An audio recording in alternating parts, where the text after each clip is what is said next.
2 Rois, chapitre 7, le verset 3e.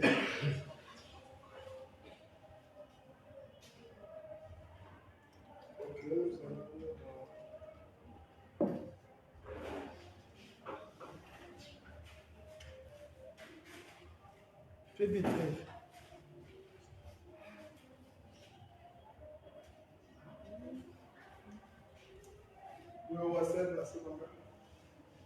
Verset 3e. Lisons dans 2 Rois 7, verset 3. Il y avait à l'entrée de la porte 4 lépreux qui se dirent l'un à l'autre: Quoi? Resterons-nous ici jusqu'à ce que nous mourions? Verset 4. Si nous songeons à entrer dans la ville, la famine est dans la ville, et nous y mourrons. Et si nous restons ici, nous mourrons également. Allons nous jeter dans le camp des Syriens. S'ils nous laissent vivre, nous vivrons. Et s'ils nous font mourir, nous mourrons. Verset 5. Ils partirent donc au crépuscule pour se rendre au camp des Syriens. Et lorsqu'ils furent arrivés à l'entrée du camp des Syriens, voici, il n'y avait personne.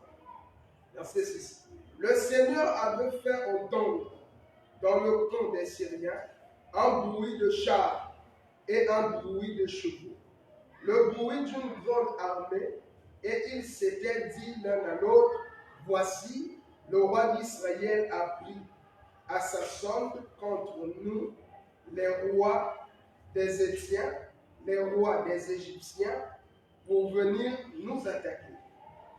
Et ils se levèrent et prirent la fuite au crépuscule, abandonnant leurs tentes, leurs chevaux et leurs ânes, le camp tel qu'il était, et ils s'enfuirent pour sauver leur vie. Les lépreux étant arrivés à l'entrée du camp, pénétrèrent dans une tente, mangèrent et burent, et en emportèrent de l'argent, de l'or et des vêtements qu'ils allèrent cacher, et pénétrèrent dans une autre tente et emportèrent des objets qu'ils allèrent cacher. Puis ils se dirent l'un à l'autre: Nous n'agissons pas bien.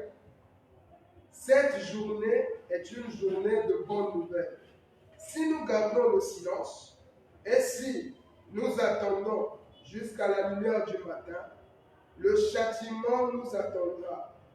Venez maintenant et allons informer la maison du roi. Ils partirent et ils appelèrent les gardes de la porte de la ville, auxquels ils firent ce rapport. Ok. Jean chapitre 4, verset 1er 3 et puis le verset 7. Jean 4, 1, 3, tu sautes, tu prends le verset 7. Tu sautes encore, tu prends le verset 27, 28. Jean 4, je commence depuis le verset 1 jusqu'à 3. Le Seigneur sut que les pharisiens avaient appris qu'il faisait et baptisait plus de disciples que Jean. Toutefois, Jésus ne baptisait pas lui-même, mais c'était ses disciples. Alors, il quitta la Judée et retourna en Galilée. Je saute verset 7. Une femme de Samarie vint puiser de l'eau. Jésus lui dit: Donne-moi à boire. Verset 8. Car ses disciples étaient allés à la ville pour acheter des vivres. Oui, verset 27. Il sort verset 27. Là-dessus arrivèrent ses disciples, qui furent étonnés de ce qu'il parlait avec une femme. Toutefois, aucun ne dit: Que demandes-tu? Ou de quoi parles-tu avec elle? Alors la femme, ayant laissé sa cruche, s'en alla dans la ville et dit aux gens, venez voir un homme qui m'a dit tout ce que j'ai fait. Ok. Ne serait-ce point le Christ? Ok. Reviens encore sur 2e roi. Le même chapitre 7. Prends le verset 5 jusqu'à 6. 2 Rois chapitre 7, verset 5. Je le nom du Seigneur. Ils partirent donc au crépuscule pour se rendre au camp des Syriens. Et lorsqu'ils furent arrivés à l'entrée du camp des Syriens, voici, il n'y avait personne. Je continue, verset 6. Prends le verset 7. Verset 7. Et ils se levèrent et prirent la fuite au crépuscule, abandonnant leurs tentes, leurs chevaux et leurs ânes, le camp tel qu'il était, et ils s'enfuirent pour sauver leur vie. Verset 8. Les lépreux, étant arrivés à l'entrée du camp, pénétrèrent dans une tente, mangèrent et burent, et emportèrent de l'argent, de l'or, des vêtements, qu'ils allèrent cacher. Ils revinrent, pénétrèrent dans une autre tente, et emportèrent des objets qu'ils allèrent cacher. Puis ils se dirent l'un à l'autre, nous n'agissons pas bien. Cette journée est une journée de bonnes nouvelles. Ok, ça va. On va s'asseoir. Que Dieu puisse bénir tout un chacun de nous au nom de Jésus-Christ. Amen. Nous sommes très heureux parce que c'est à cause du Seigneur que nous sommes ce soir en ces lieux. Ce que nous sommes en train de faire, c'est faire le travail qui nous a été donné par celui qui nous a sauvés. Aujourd'hui, nous voulons exhorter, bien sûr, dans le même sens de notre enseignement qui a déjà duré 2 semaines, je crois. Nous avons parlé sur l'évangélisation. Nous avons parlé sur l'évangélisation. Nous avions dit beaucoup de choses concernant l'évangélisation. Et la base ou notre écriture, notre chapitre de base, c'est Jean chapitre 4, le verset 1er, si vous voulez, jusqu'à 41, 42, 43, 44.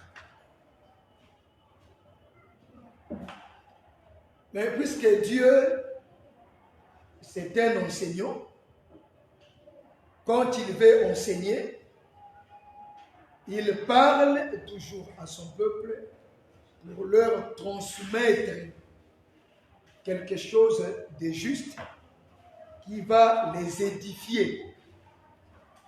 Voilà pourquoi nous croyons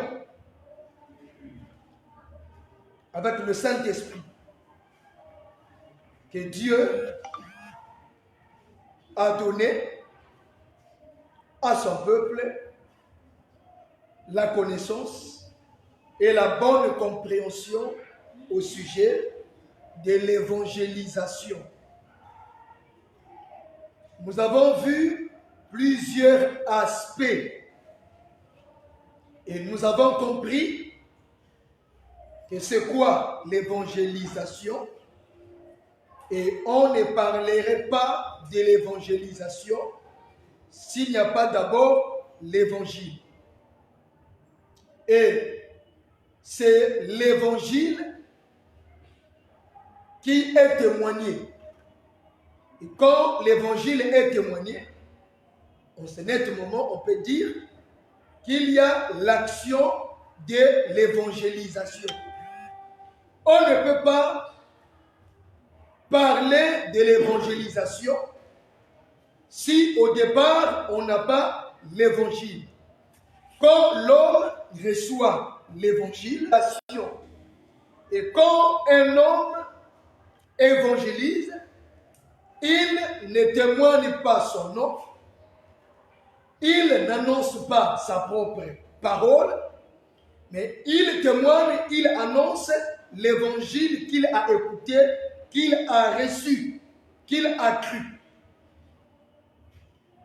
Nous avions dit que Jésus-Christ qui quitte la Judée pour aller en Galilée, en passant par la Samarie, étant fatigué du voyage, va donc se reposer au bord d'un puits qui appartenait à Jacob, mais qu'il avait donné à son fils Joseph.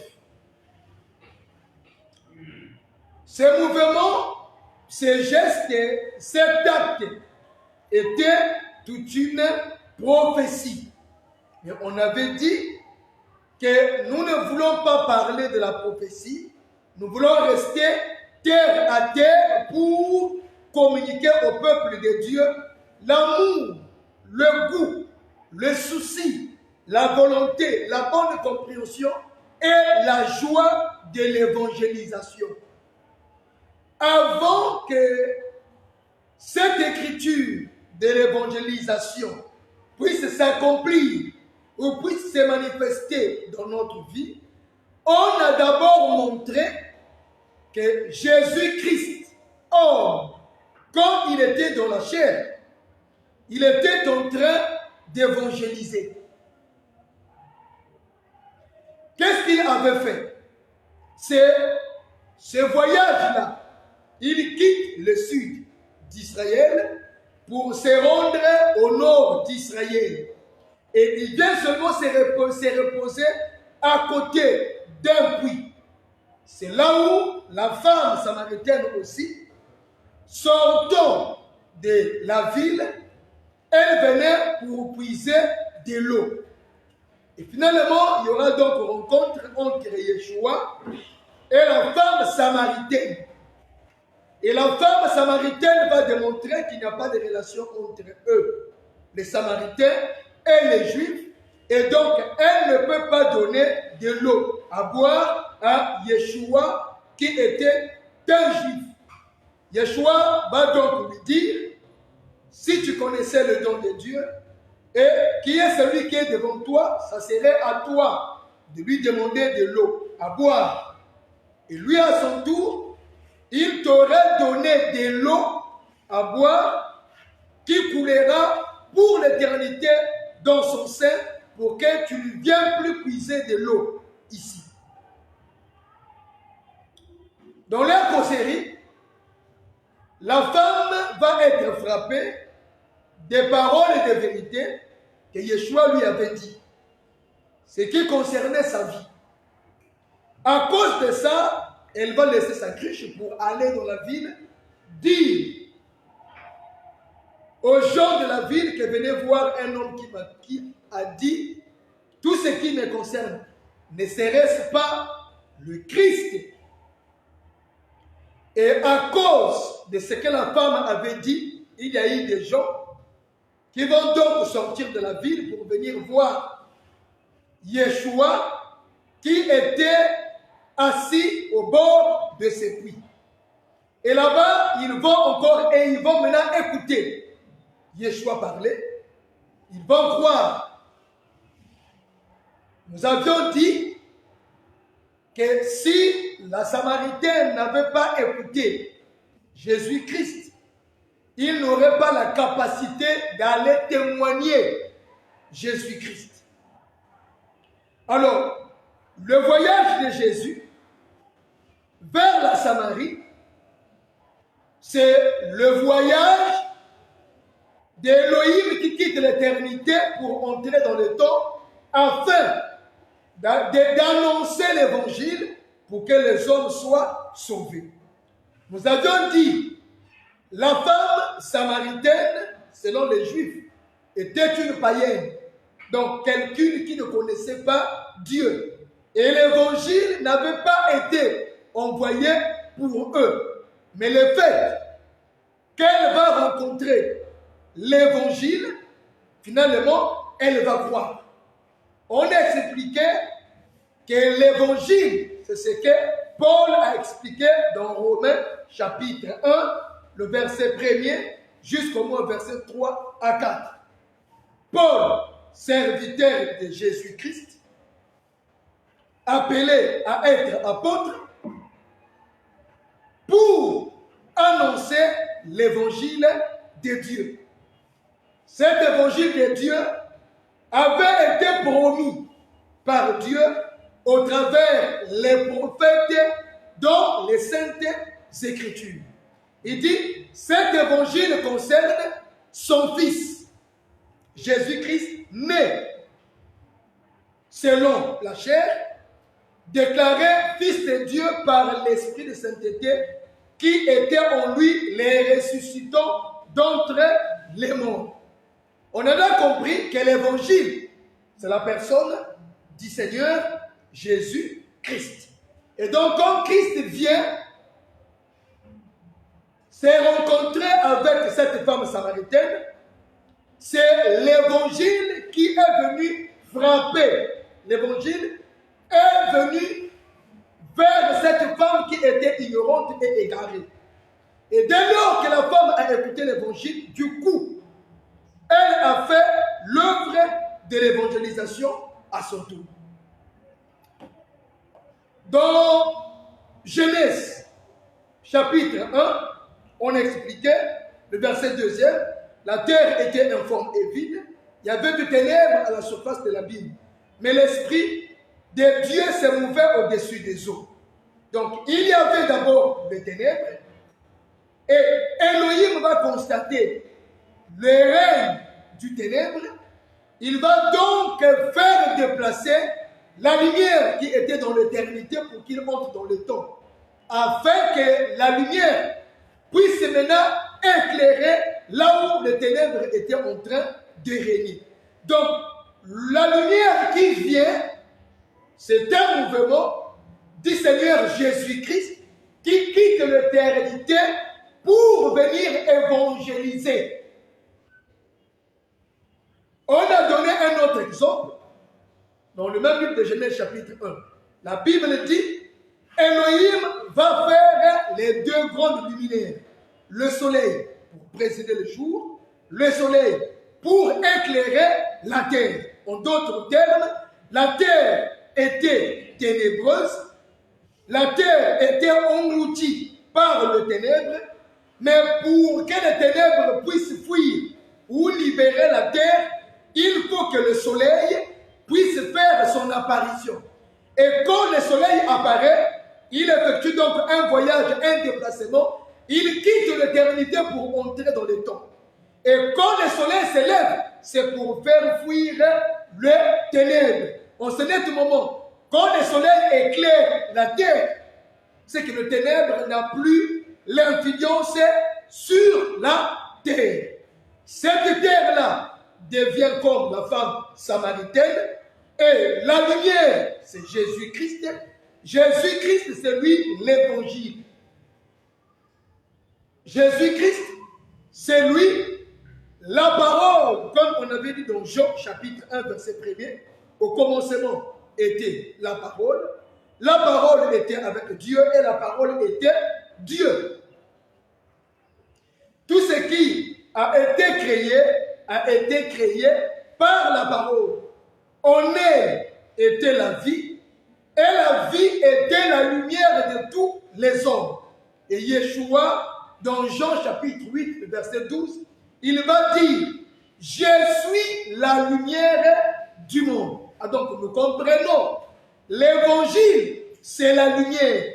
Si l'évangile, c'est la lumière, quand l'évangile vient vers le ténèbre, il faut que le ténèbre puisse prendre fuite. Parce que la lumière vient pour délivrer la terre qui était ténébreuse. En d'autres termes, la femme samaritaine est le type de la terre qui était enfouie dans les ténèbres. Et nous avions encore dit, la femme samaritaine, c'est même l'image de l'Église. Parce que l'Église ne pouvait pas être l'Église si elle n'a pas reçu la lumière. Or, quand on parle de l'Église, nous faisons allusion d'une partie d'Israël qui était dans les ténèbres du péché et une autre partie des nations païennes qui étaient aussi dans les ténèbres du péché. Et par Jésus-Christ, la véritable lumière, Jésus-Christ, la vraie parole de vie, Jésus-Christ, l'évangile, quand il est venu, c'est lui qui est venu nous annoncer l'évangile. Alors, de même, la Samaritaine n'avait pas la capacité d'évangéliser puisqu'elle n'avait pas l'évangile. Nous aussi, au prime abord, on n'avait pas l'évangile, donc on ne pouvait pas aussi faire l'œuvre de l'évangélisation. Parce que, étant ignorants, étant égarés, déréglés, vivant dans le péché, on n'avait pas l'évangile, on était des ténébreux. Mais quand l'évangile qui est Christ vient vers toi, il faut qu'il te remplisse de ses paroles. Et une fois que tu auras reçu, tu seras rempli de la parole qui est l'évangile. Toi, à ton tour, tu ne peux plus fermer la bouche. Il faut que tu ailles aussi annoncer aux autres ce que tu as reçu. Voilà pourquoi la femme samaritaine, après avoir écouté, est rentrée dans la ville pour aller annoncer, pour aller témoigner ce que ses oreilles ont écouté, ce que ses yeux ont vu. Ses yeux ont vu quoi? L'évangile. Ses oreilles ont écouté quoi? L'évangile. Et elle a cru. Quand elle a cru, finalement elle a dit, ça c'est un secret. Ça c'est un trésor. Ça c'est une richesse. Mais si j'ai reçu cette richesse-là, est-ce que je peux cacher ça pour moi-même? Alors là, nous reviendrons sur l'histoire de ces 4 lépreux. Les 4 lépreux ne pouvaient pas être au milieu du peuple. Ils ne pouvaient pas être dans le camp, puisque, selon la loi de Moïse, les lépreux ne peuvent pas habiter au milieu du peuple de peur d'essuyer le peuple. Mais puisqu'il y avait la famine au milieu d'Israël, ah non, eux ils se sont dit, nous sommes des hommes morts. Hein. Si nous rentrons dans la ville, on risquera de nous tuer. Et si nous restons ici, on va toujours mourir. Allons vers les camps des Assyriens. Si on meurt, on meurt. Si on est sauvé, on est sauvé. Et quand ils sont arrivés, vous connaissez ça, que Dieu avait fait que leur marche ou leurs pieds puissent faire entendre le bruit des chevaux et des chars. Finalement, les Assyriens, en écoutant ce genre de bruit, ils ont pris, ils ont laissé leur corps, leurs tentes, les richesses, tout ce qu'ils avaient. Et les 4 lépreux, quand ils sont arrivés, ils ont trouvé, le corps était vide, mais toutes choses étaient vraiment à leur place. Ils sont entrés dans une première tente, ils ont mangé, ils ont bu, ils ont pris des objets de valeur, l'or, l'argent, des vêtements, ils sont partis. Ils ont caché ça. Ils sont revenus pour une deuxième fois. Ils sont entrés dans une autre tente. Là encore, ils ont pris beaucoup de choses. Ils sont retournés chez eux pour aller les cacher. Après, leur conscience est revenue. Et même se sont dit, notre façon de faire n'est pas juste. On ne se comporte pas bien. Pourquoi? Dans la ville, il y a la mort. Dans la ville, il n'y a pas le salut. Dans la ville, il y a la sécheresse. Dans la ville, personne n'a la vie. Mais nous, Dieu nous a fait grâce pour que nous puissions trouver l'or, l'argent et les vêtements. Mais ce que nous avons reçu là, Si nous cachons ça pour nous-mêmes, on n'agit pas selon l'amour. Ça, c'est un péché. Il faut que nous reconnaissons cette journée-là est une journée de bonnes nouvelles. De bonnes nouvelles, ils ont dit non. Entrons dans la ville, allons-y voir les gardes du palais royal pour leur dire ce que Dieu a fait. Mais regardez frère, regardez.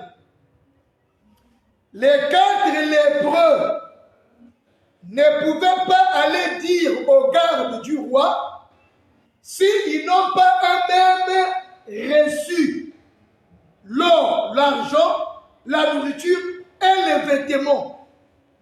Mais après avoir mangé et boire, prendre l'or et l'argent et les vêtements, ils ont dit, oh, là maintenant on est capable pour entrer dans la ville et dire aux gardes du roi qu'en tout cas la journée là est une journée de bonnes nouvelles. Il y a la nourriture qui est quelque part.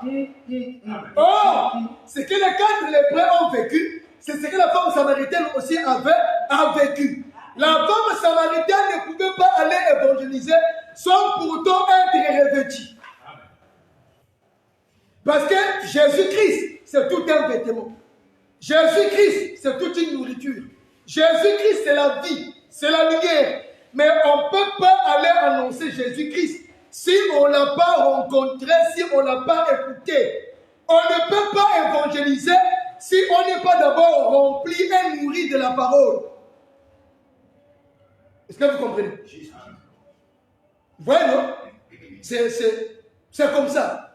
Donc, quand on a pris l'exemple des 4 lépreux, c'est pour soutenir seulement Jean chapitre 4. C'est vrai que nous sommes dans la révélation de la prophétie, mais c'est les appuis qui peuvent nous permettre à bien comprendre notre pensée. Nous sommes dans l'exhortation.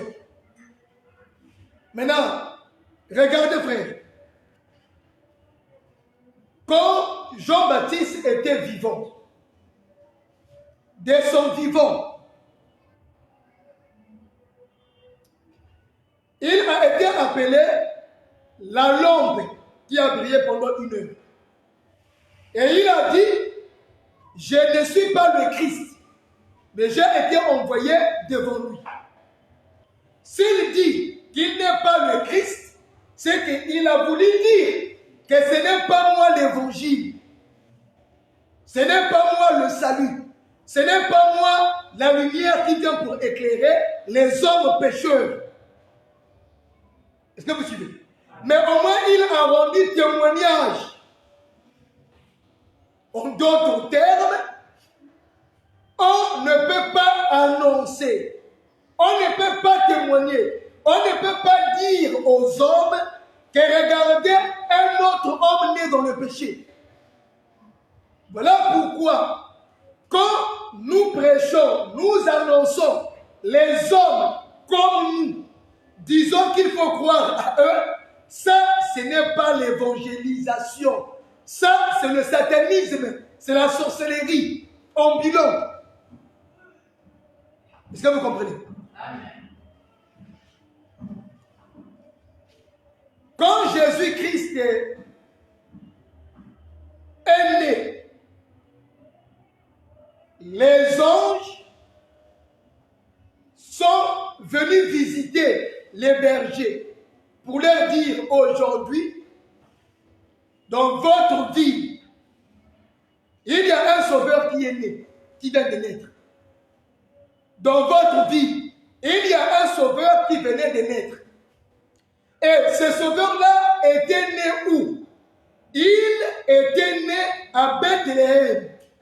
Bethléem, c'est en hébreu, en français, veut dire la maison du pain. Or, l'homme Yeshua a dit dans Jean 6, je suis le pain de vie qui est descendu du ciel. Quiconque mange de ce pain-là aura la vie, et la vie pour l'éternité. Mais or, dans Jean 1:1, la Bible a dit 1:2, Jean chapitre 1, verset 1 à 2 ou à 3, qu'on aime la parole était la vie des hommes. Et cette vie est aussi la lumière. Donc quand Jésus-Christ est venu, il était déjà l'évangile au milieu d'Israël. Il était déjà la lumière au milieu d'Israël. Il était la parole de vie au milieu d'Israël. Vous allez comprendre, frère, Bethléem, c'était un nom prophétique, c'est-à-dire la maison du pain. Voilà pourquoi Yeshua, étant le véritable pain, il ne pouvait que naître dans la ville de Bethléem. Donc le véritable pain était sorti de cette maison-là. Or, la véritable Bethléem, c'est le ciel. Puisque Yeshua a dit, je suis descendu du ciel. Alors nous comprenons, le ciel, c'est le véritable Bethléem qui doit donner naissance à un pain.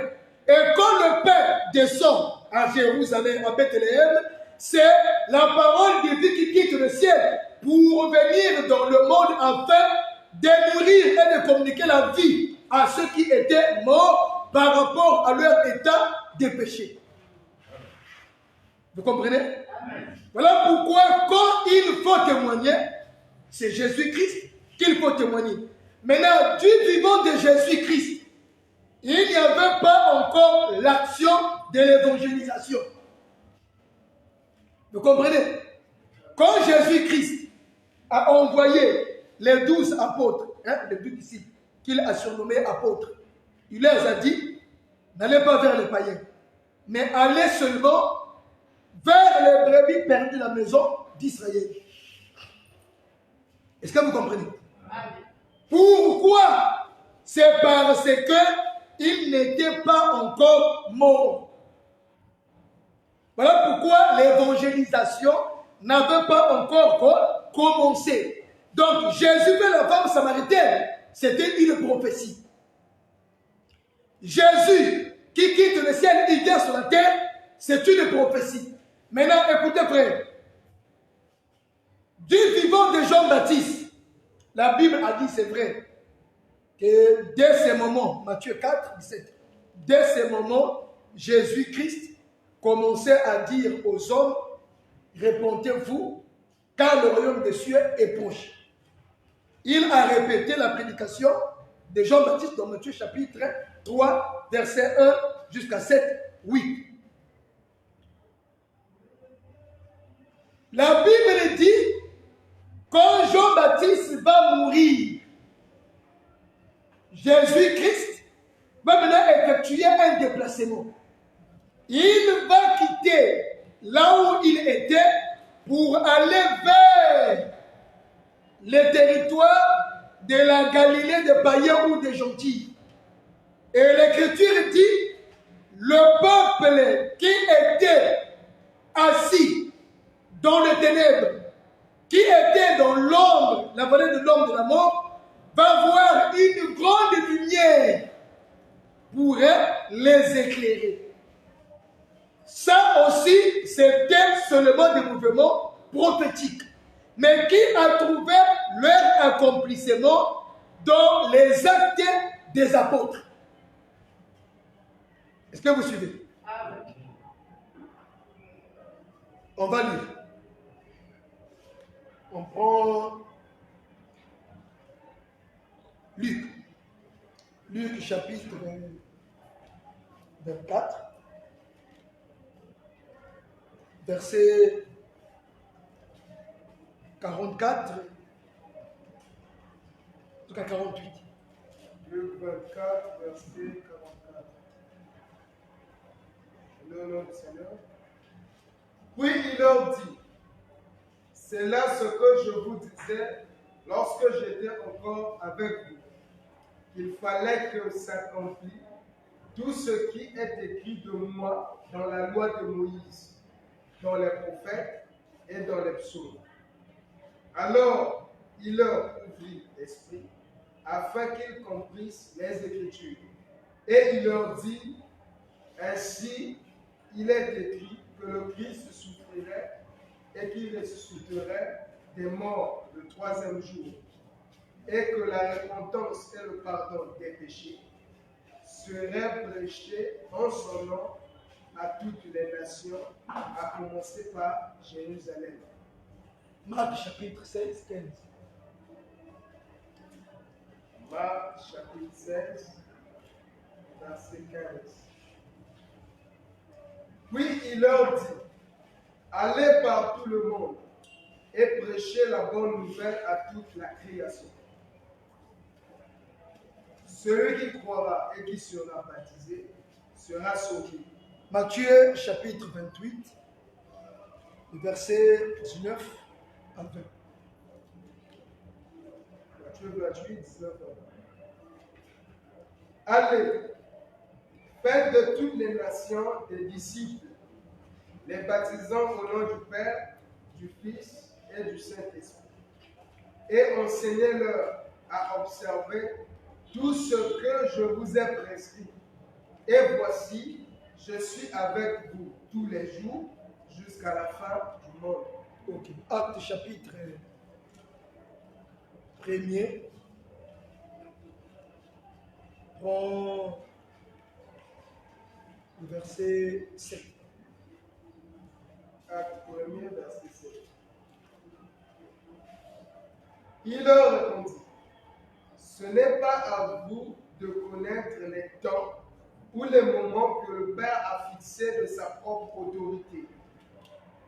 Mais vous recevrez une puissance, le Saint-Esprit survenant sur vous, et vous serez mes témoins à Jérusalem, dans toute la Judée, dans la Samarie et jusqu'aux extrémités de la terre.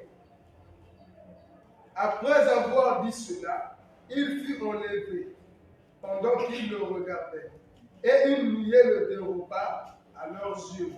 Ok, que Dieu bénisse la lecture de sa parole. Amen. Vous voyez que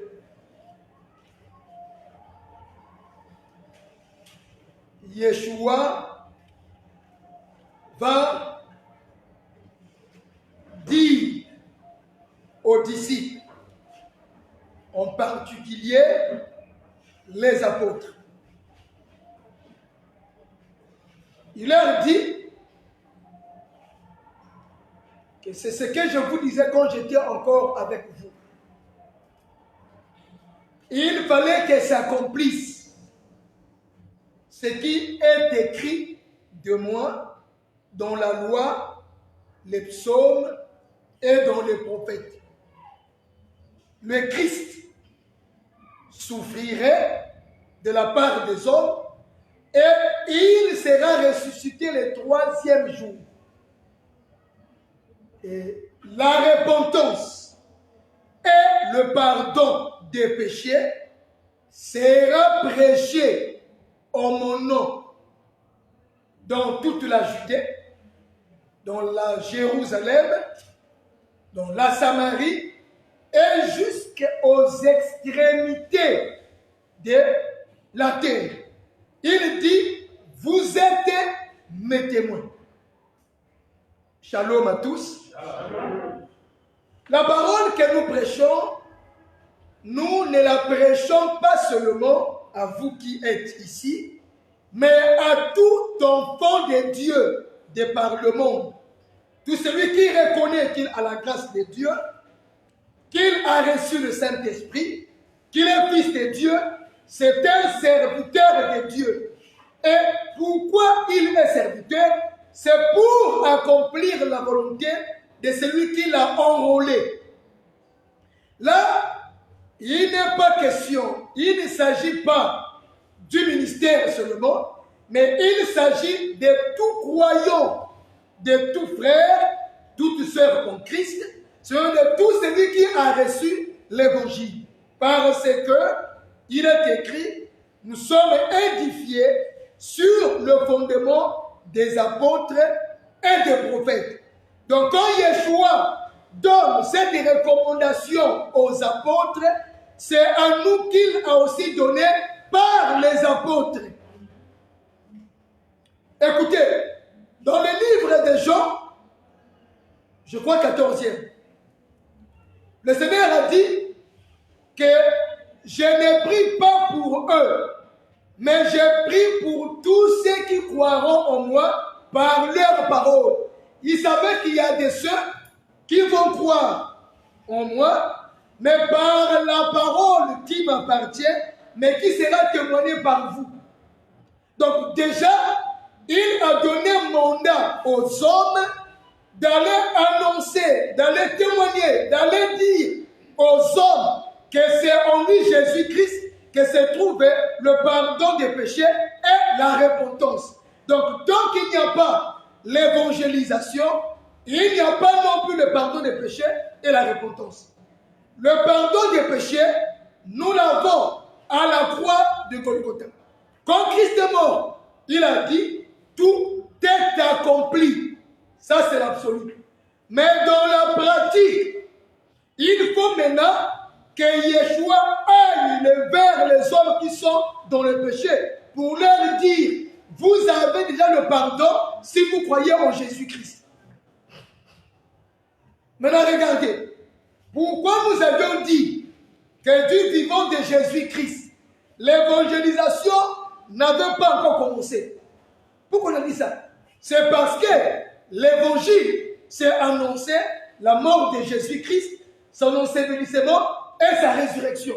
Donc, tant qu'il n'y a pas la mort de Christ et sa résurrection, il n'y a pas non plus le pardon des péchés. Il n'y a pas aussi la repentance. Voilà pourquoi nous avons dit l'acte, le voyage de Jésus pour rencontrer la femme samaritaine, c'était une prophétie qui a trouvé l'accomplissement dans Actes chapitre 2. Shalom. Donc la femme, c'était le type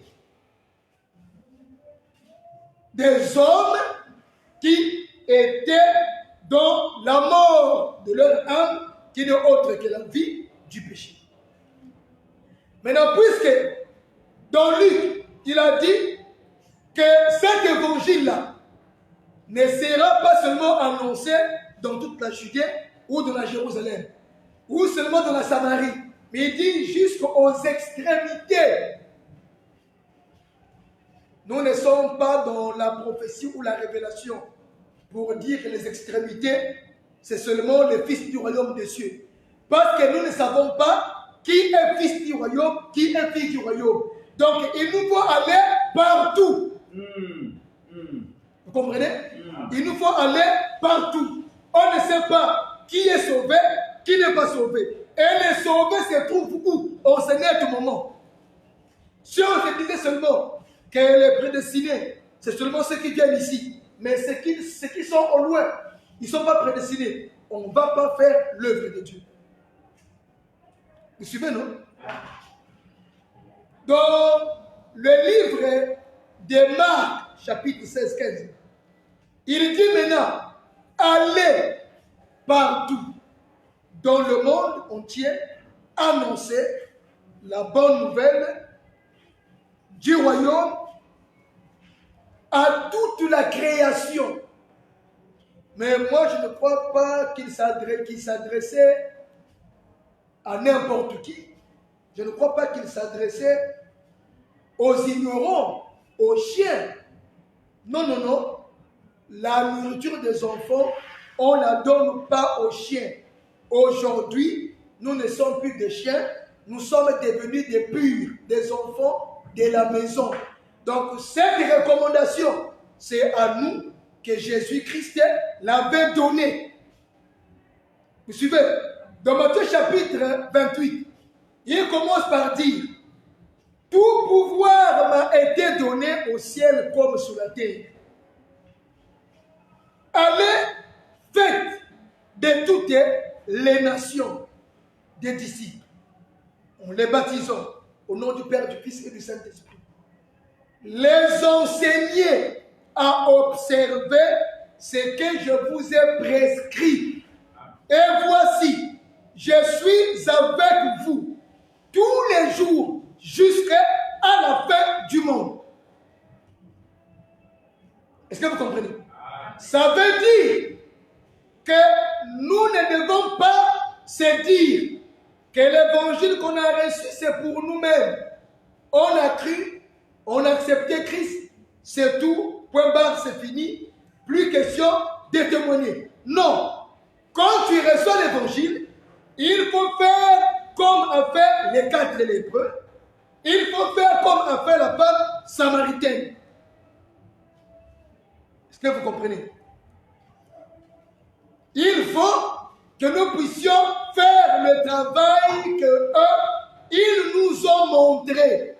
Voilà pourquoi les apôtres, la Bible dit, après avoir recevoir le Saint-Esprit, au jour de la Pentecôte, l'Écriture dit, Pierre et les 11 vont se lever pour ouvrir leur bouche. Et quand ils ont ouvert leur bouche, qu'est-ce qu'ils ont dit aux gens qui étaient en ce jour-là à Jérusalem? Moi, je crois qu'ils n'ont pas annoncé autre chose. Ils ont annoncé Jésus-Christ. En disant aux hommes que c'est Jésus-là que vous avez tué. C'est celui que Dieu a envoyé pour vous sauver de vos péchés et vous donner le royaume. Et la Bible dit, quand Pierre et les autres étaient en train de parler, les gens qui les écoutaient ont eu le cœur vivement touché. Et ils ont dit, hommes frères, que ferons-nous pour être sauvés? Oui, non? Que ferons-nous pour être sauvés? Mais à quel moment ils ont été vivement touchés? C'est après avoir écouté le son. C'est après avoir écouté l'évangile qu'ils ont été touchés. Étant touchés, ils ont dit, comment faire pour être sauvés? Non, répondez-vous pour le pardon de vos péchés. C'est pour l'accomplissement de Luc, chapitre 24. Ce que Luc a dit, le Seigneur a dit dans Luc, verset 45, la repentance et le pardon des péchés sera annoncé en mon nom. Non? Oui. Le Seigneur a dit dans Luc 24, 45, la repentance et le pardon des péchés sera annoncé en mon nom. En d'autres termes, il n'y avait pas encore eu des repentants. Il n'y avait pas quelqu'un qui s'était repenti. On ne peut pas parler de la repentance s'il n'y a pas l'évangile. Donc l'évangile a la capacité d'amener quelqu'un à la repentance. L'évangile a la capacité de toucher et de pousser l'homme à se ressaisir et à reconnaître son état et qu'il prend conscience que la position du péché amène à l'égarement. Est-ce que vous comprenez, frère? Quand les pierres ont prêché, les gens ont cru. Et finalement, ils ont reçu la parole, ils ont reçu l'évangile. On ne peut pas avoir le pardon des péchés si on n'a pas accepté l'évangile. On ne peut pas avoir aussi le Saint-Esprit si on n'a pas cru à la parole. Quelqu'un qui n'a pas cru à la parole, à l'évangile de Christ, ne peut pas avoir le Saint-Esprit et il ne peut pas aussi être sauvé. Pour être sauvé, il faut d'abord écouter l'évangile de Christ. En ce moment, écouter nous amènera à croire. Ouais, non? Et cette croyance produira en nous la foi qui nous poussera à vivre la justice de Dieu. Est-ce que vous suivez? Pierre dit, la repentance et le pardon des péchés fera que vous puissiez avoir le Saint-Esprit. Est-ce que vous comprenez? Lisons quelques deux dernières écritures.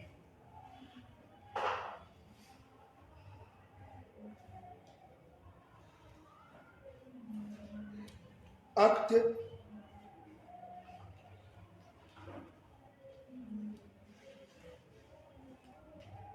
des apôtres.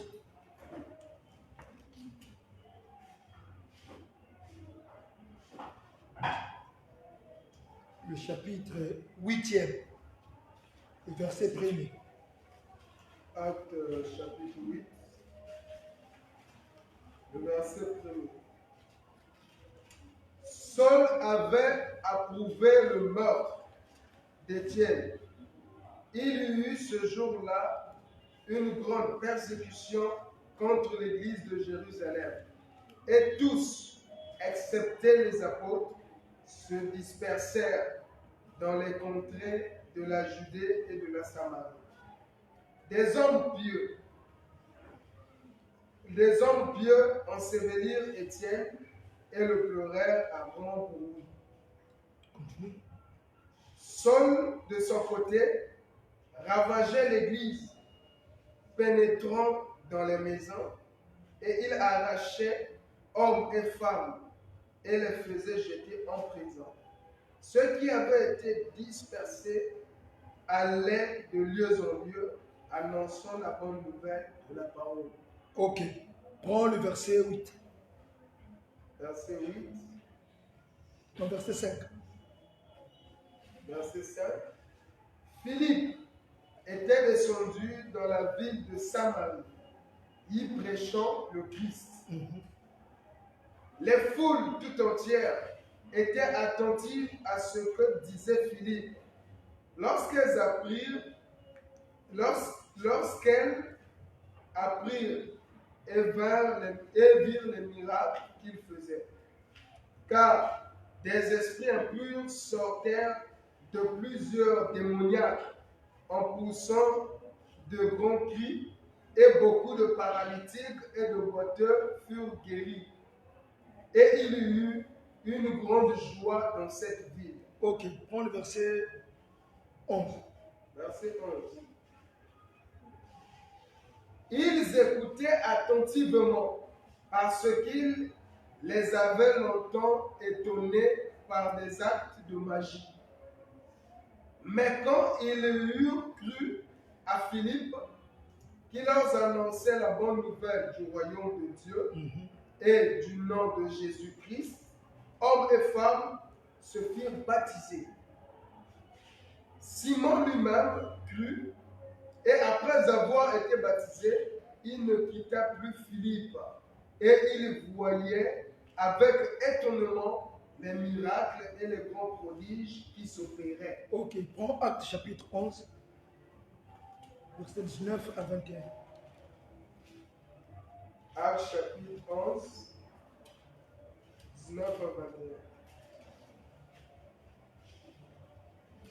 Ceux qui avaient été dispersés par la persécution survenue à l'occasion d'Étienne allèrent jusqu'en Phénicie, dans l'île de Chypre, et à Antioche, annonçant la parole seulement aux Juifs. Il y eut cependant parmi eux quelques hommes de Chypre et de Cyrène qui étaient venus à Antioche, s'adressant aussi aux Grecs, et leur annoncèrent la bonne nouvelle du Seigneur Jésus. Ok. Que Dieu bénisse la lecture de sa parole. Amen.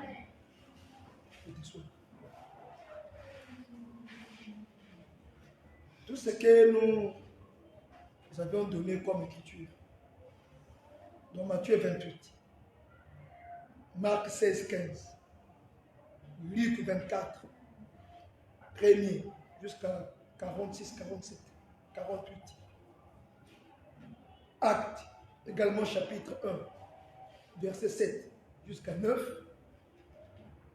l'accomplissement, c'est Actes chapitre 2, Actes chapitre 8, Actes chapitre 11e. Pourquoi? Parce que en dehors de la femme samaritaine, il n'y a pas eu une autre personne qui avait annoncé ou qui avait témoigné le nom de Jésus-Christ aux Samaritains. Juste. En dehors des 4 lépreux que Elohim avait utilisés, il n'y a pas eu d'autres personnes que Dieu avait utilisées pour dire aux gens de la ville qu'il y a la nourriture. Est-ce que vous comprenez?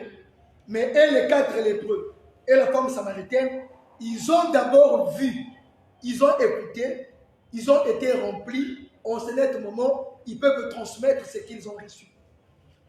Et les apôtres également ne pouvaient pas transmettre s'ils n'ont pas vu, s'ils n'ont pas reçu, s'ils n'ont pas entendu. Le ventre affamé ne peut pas bénir, comme on dit souvent. Le ventre affamé ne peut pas bénir.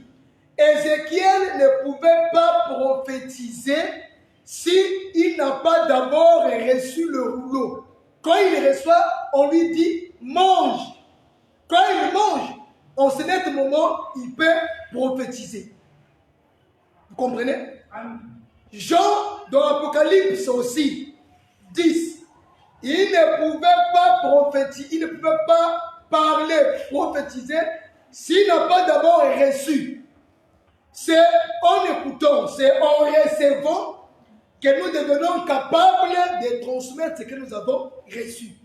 On a reçu quoi? On a reçu Christ au travers de l'évangile. Et nous avons en nous l'évangile. Si nous avons l'évangile, ce n'est pas pour le conserver, c'est pour travailler. Parce que nos aïeux, ceux qui nous ont précédés, nos frères apôtres et les disciples qui nous ont précédés, ont fait ce même travail. Le Seigneur a dit, quand vous serez persécutés dans cette vie, fuyez, allez dans une autre vie. Mais en fuyant, annoncez l'évangile. Donc nous aussi, on ne peut pas être des maîtres. Nous avons beaucoup écouté. Nous avons reçu. On a la connaissance sur beaucoup de choses. Nous comprenons la parole prophétique. Nous avons la révélation. On a la connaissance. Nous connaissons les points doctrinaux. Mais tout ce que nous avons reçu là, il est temps que nous allions gagner ceux qui sont encore dans les ténèbres. Vous comprenez? Amen. Écoutez, la terre était informe et vide. La terre était informe et vide. La terre informe et vide se trouvait dans les eaux. Mais pour que la terre qui était dans les eaux puisse sortir afin de prendre une forme, il a fallu que Dieu puisse frapper les eaux afin que les eaux se rassemblent et que la terre sorte. Nous savons, frère, les frapper des eaux, c'est la déclaration que Elohim avait dit, que les eaux se rassemblent en un seul lieu. Quand Israël est en Égypte, Israël c'est une terre qui est dans les eaux.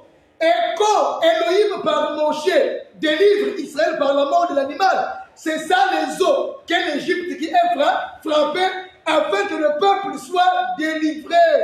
C'est pourquoi, frère, l'évangélisation, c'est la mort de l'animal. Mais tu connais ça?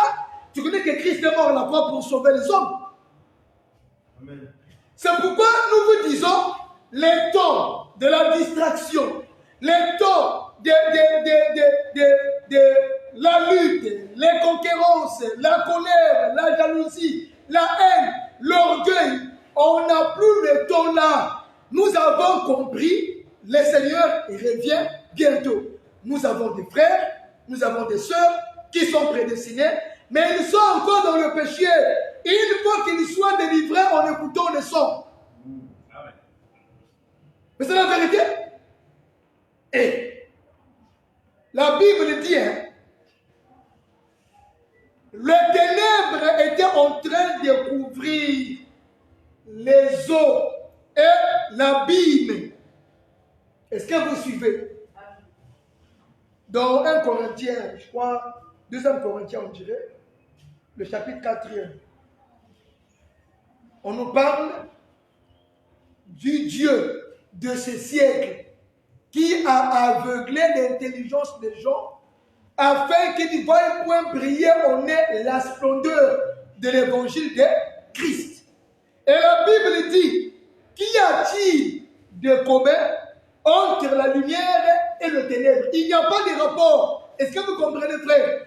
Et Paul a dit qu'il a été appelé pour amener les hommes qui étaient du ténèbre à la lumière de l'évangile. Voilà pourquoi cette lumière-là se trouve en nous aujourd'hui. Mais toi aussi, à ton tour, va annoncer l'évangile. Va proclamer l'évangile de Christ. Va dire aux hommes que la solution est là. Ils ont le pardon des péchés en Jésus-Christ. Nous voyons et nous vivons les accomplissements des prophéties de Jésus-Christ.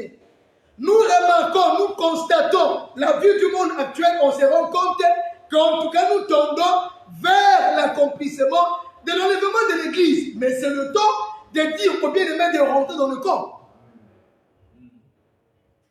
Shalom. Nous, dans l'éternité, on n'est pas des pécheurs, on ne pêche pas. Mais quand nous entrons dans le temps, Dieu nous fait devenir pécheurs par Adam. Mais il faut que nous quittons cette terre pour retourner à l'éternité. Donc nous sommes des venants de l'éternité. Nous sommes entrés dans le temps pour retourner à l'éternité. Mais il y a des bien-aimés aussi qui sont les filles de l'éternité, mais qui sont encore dans le péché. Plusieurs sont embriés, mais il faut les réveiller. Il faut leur parler. Ils doivent se ressaisir. Ils doivent se conscientiser. Mais c'est toi qui dois faire ce travail. Shalom. Shalom. Ah, c'est regrettable de voir les gens qui allaient servir Dieu être attachés à la vie du monde actuellement. Hein. Vraiment, c'est devenu un danger, un appât de Satan. Hein. Un piège. Hein. Parce que quand un bien-aimé accepte de ne pas prier à cause de ses sentiments charnels, à cause de son intérêt charnel, ça devient très très dangereux. En tout cas, ça fait peur. Hein. Vraiment, ça fait peur. En tout cas, les gens tous les jours s'inquiètent seulement au sujet de leur vie, leur réussite, leur avoir, leurs problèmes. En tout cas, donc tout le monde aujourd'hui, c'est seulement le moi, mon problème, ma situation, ma vie n'est pas encore améliorée, pas de travail, pas de prospérité. C'est pourquoi nous ne promettons pas la richesse de ce monde-là. On peut vous promettre ça aujourd'hui, mais si demain vous n'en trouvez point, vous allez vous décourager pour rien. Mais or, le royaume des cieux et la vie éternelle, c'est l'absolu, c'est la vérité. Écoutez frère, on peut même te faire devenir le propriétaire des États-Unis. On peut te dire tous les Américains sont des locataires. Ils te donneront l'argent à la fin du mois, mais ça ne va pas étancher et combler ta joie parfaite. C'est pas possible. La vraie joie parfaite, c'est en Jésus-Christ. Mais nous qui avions compris ces choses-là, nous sommes devenus incapables d'aller dire aux païens, venez chez nous, c'est là où se trouve la vraie paix. Les soucis que nous avons pour le travail, pour réussir la vie, ayons le même souci pour annoncer l'évangile aux autres. On ne peut pas se bouffer les nez par des condamnations inutiles, par des jugements inutiles, des accusations qui n'avancent pas l'œuvre de Dieu. Écoutez, il ne faut pas dire que moi, je suis pour moi une femme. Non, non, non, non. Mais la Samaritaine était une femme. Ne dites pas que non, les femmes, eux, ils sont exclus. Non, la Bible dit, Anne, qui était veuve, elle parlait du Seigneur Jésus-Christ à ceux qui venaient dans le temple. On n'a pas dit qu'elle a le ministère pastoral ou doctoral, non. Mais comme étant une sœur de notre assemblée, elle avait le droit de témoigner Christ. Vous comprenez? Donc, nous ne sommes pas dans la révélation pour dire que c'est l'église. Non. Nous sommes dans le terre à terre. C'est des images, des exemples que nous prenons pour vous montrer qu'il faut annoncer la parole. Ouais. Malade, Seigneur moi, je suis malade, Seigneur moi, ils sont en difficulté, Seigneur moi. C'est bien. Mais tu importunes un Dieu que tu ne sers pas. Ça n'a pas de sens. Hein?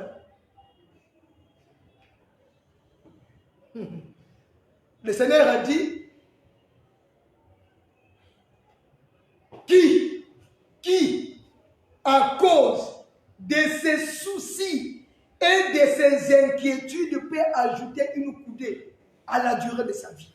Il y a des frères qui n'ont plus de temps de venir prier parce qu'ils veulent gagner, ils veulent amasser, ils veulent devenir de forts. Ce n'est pas possible. Ecclésiaste a dit, la course ne dépend pas aux agiles, ni la guerre ou la victoire aux vaillants, ni la richesse aux hommes sages.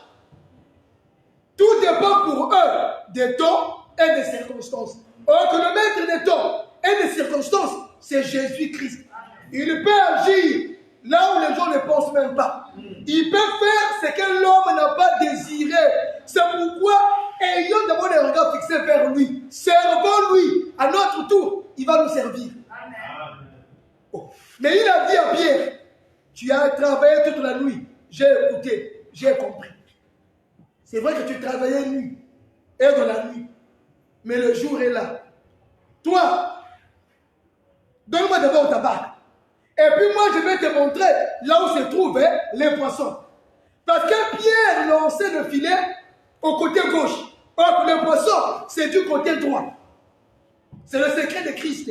Maintenant, quand tu le sais, tu lui donnes ta barque. Lui, à son tour, il va te dire, bon, maintenant, avançons en plein zone, jette le filet. C'est pourquoi la réussite n'est pas la course. Non.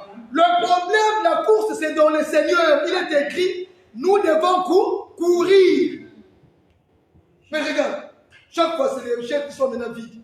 Quand tu veux, pourquoi il n'est pas venu? Ah, j'étais quelque part. Il m'a venu. En tout cas, actuellement, les enfants de Dieu, ils commencent à faire même le travail qu'un enfant de Dieu ne peut pas faire. Parce qu'il y a un frère qui vend dans un buvette, dans un VIP, dans une boîte de nuit. Ah! Il a oublié la sainteté, il a oublié la sanctification parce qu'il veut gagner. Frère, gagnons, mais avec le Seigneur. Gagnons étant en Jésus-Christ. Le premier patron que nous avons, que nous devons servir coûte que coûte, c'est Jésus-Christ. Amen. Vous comprenez? Amen. Mais si on ferme nos bouches, qui fera connaître aux païens l'évangile? Regarde les magiciens. Actuellement, tout est officialisé. La franc-maçonnerie est officielle.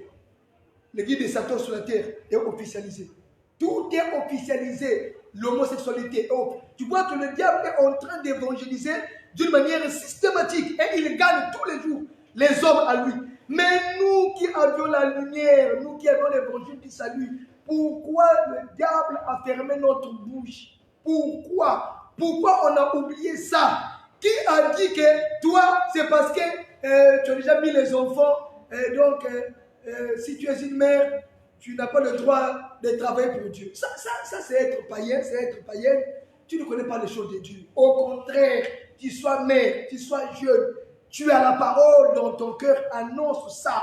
Annonce la parole là. Les enfants de Dieu, on n'a pas des camarades, on n'a pas la vie des amitiés. Non, si tu as quelqu'un que tu connais, parle-lui Seigneur Jésus-Christ. Tu as une soeur, parle-lui.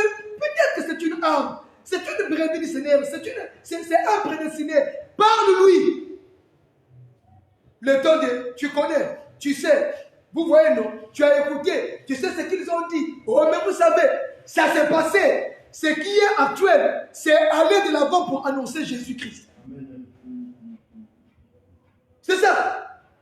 Les miracles accompagnent souvent ceux qui croient. Tu cherches les miracles. Mais tu en as parce que tu as écrit. Tu en as. Tu as les miracles. Que Dieu nous bénisse. Amen. Voilà ce qu'il y avait à se dire. Que Dieu nous fasse grâce. Que cette parole nous révolutionne. Que cette parole nous réveille. Que cette parole nous pousse à la mise en pratique. Que cette parole nous aide afin de faire le travail du Seigneur. Sachant que ce n'est pas en vain, mais c'est parce qu'il y a une rémunération qui est là. Cette parole-là nous pousse à nous rappeler que nous sommes témoins de Christ sur la terre. Cette parole nous rappelle à dire que oui, si on ne parle pas du Seigneur, comment les gens vont connaître Christ? Il est beau, les pieds de ceux qui annoncent l'évangile. Mais comment les gens vont croire s'ils n'ont pas écouté? Comment ils écouteront s'il n'y a pas quelqu'un qui est envoyé? C'est toi qui es envoyé. Annonce l'évangile, parle du Seigneur. Que Dieu nous bénisse. On va prier pour la parole. Prions le Seigneur.